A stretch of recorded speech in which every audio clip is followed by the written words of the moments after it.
اور ابھی خبر یہ ہے کہ حکومت نے پیٹرولیم مصنوعات پر عائد لیوی 70 روپے کرنے کا فیصلہ کیا ہے۔ قومی اسمبلی میں بجٹ ترامیم پر اختتامی تقریر میں وزیر خزانہ محمد اورنگزیب کا کہنا تھا کہ پیٹرولیم مصنوعات پر لیوی 80 روپے کرنے کا بجٹ کا فیصلہ واپس لے لیا گیا ہے۔ سولر پینل پر کوئی ڈیوٹی نہیں ہے۔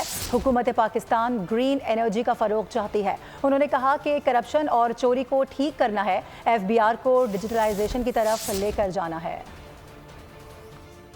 پہ بات کرنی چاہیے کہ اس وقت ہمارا کرنٹ اکاؤنٹ ڈیفیسٹ کتنا نیچے آ چکا ہے، فسکل ڈیفیسٹ بڑے کنٹرول میں ہے، کرنسی سٹیبل ہے، خدا نہ خواستہ اس طرف نہیں جا رہی جو لیڈر آف دا اپوزیشن نے کہا ہے، اور یہ 7 مہینے سے یہ کرنسی سٹیبل ہے اور انشاءاللہ ایسے ہی رہے گی۔ ہمارے foreign exchange reserves are at $9 billion which are equivalent to 2 months of import cover۔ Institutional investors واپس آ رہے ہیں۔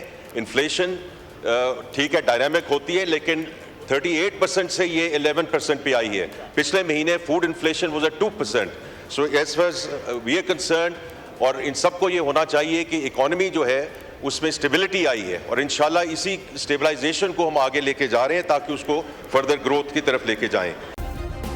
سبسکرائب کریں اور بیل دبائیں تاکہ کوئی خبر رہ نہ جائے۔